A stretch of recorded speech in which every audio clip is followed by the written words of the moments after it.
Mathieu, est-ce que vous avez pensé quand même à la honte de vos parents en voyant le titre de votre livre? Alors d'abord, j'ai envoyé la photo. Donc ils étaient fiers, parce que la photo est classe. Et le titre, chez mes parents, on se parle comme ça. Oui, à Perpignan, c'est une façon de se dire bonjour. Mon père, il me dit fils de pute pour faire chier ma mère. Donc pour te dire à quel point Peut-être qu'il a des infos que t'as pas. Oui, c'est ça.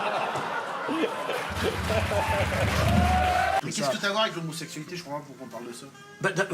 Si, c'est parce que je l'ai fait mon coming out il y a Ah longtemps. bon Et c'est quoi ta position par rapport au mariage pour tous, toi? Si ça rend des gens heureux, Ouais. je ne suis pas contre. Mais là, tu sens qu'il y a un relent d'homophobie, quand même. Ah bah absolument. Réponds, absolument. pédale. Mais non. Le but de ces trois potes qu'on retrouve dans la pièce de théâtre, c'est pas de baiser, mais de faire l'amour, puisque jusqu'aujourd'hui, ils ont eu que des rapports tarifés. Ben oui, ils vont pute tous les samedis depuis 30 ans. Est-ce que ça t'est déjà arrivé d'avoir un rapport tarifé? On peut se parler, tu sais qu'ici, il est tard. Mais je vais parler de ta maman, ça va te gêner, peut-être. D'accord.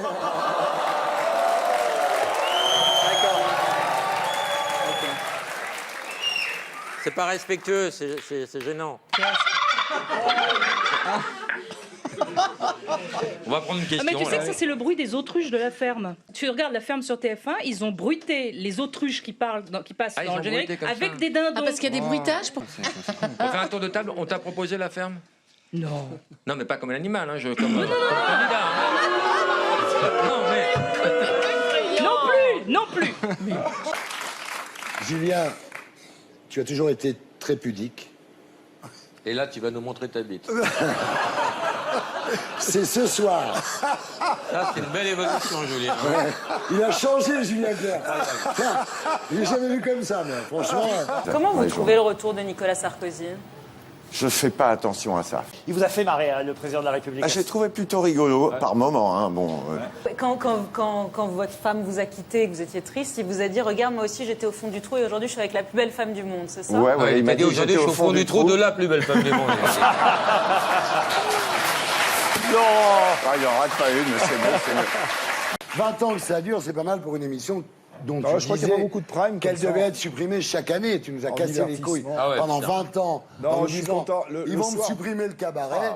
Moi, je m'en fous, ça va, les 20 ans, on les a fait, mais pour les artistes aussi. Sur la porte de la loge, tu sais ce qu'il y a marqué? Il y a marqué interdit aux stars, réservé seulement aux artistes. Et du coup, tu rentres comment, là? Hein?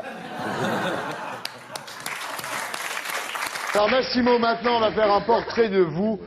Qu'est-ce que Massimo a réussi dans sa vie?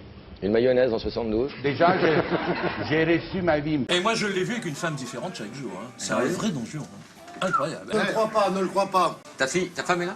Non. C'est quoi le thème de la soirée? Alors, je te dis, la soirée, c'est des potes qui passent. Ça s'appelle Open Bar. Ça manque un peu de musique quand même. Mais tu vas chanter tout à l'heure. Ah oui, mais on ferme pas là parce qu'on a... Quand tu vas chanter, on va fermer, crois-moi. Attention, la petite carte.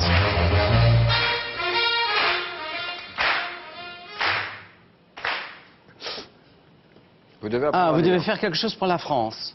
Ah, c'est bien. Oui. Ouais. Et je suis en train de faire quelque chose pour la France. Tu arrêtes le métier.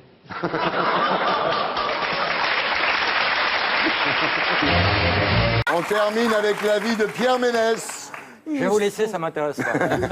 Stéphane T'es un bon Maïtena, coéquipier, c'est hein. à vous T'es de vraiment jouer. un sale con. T'es une merde. Ouais, t'es une merde.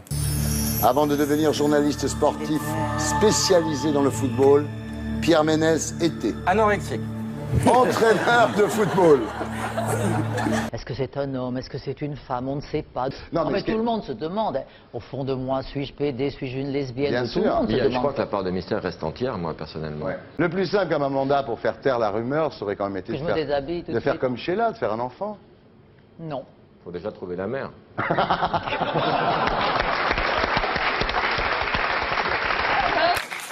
Tu l'aimes, Sébastien, toi? Je l'adore. Ah, tu l'adores? Si j'avais 20 ans de plus et si elle avait 40... Elle m'a dit si j'avais 40 ans de moins. Déjà, si t'avais 20 euros.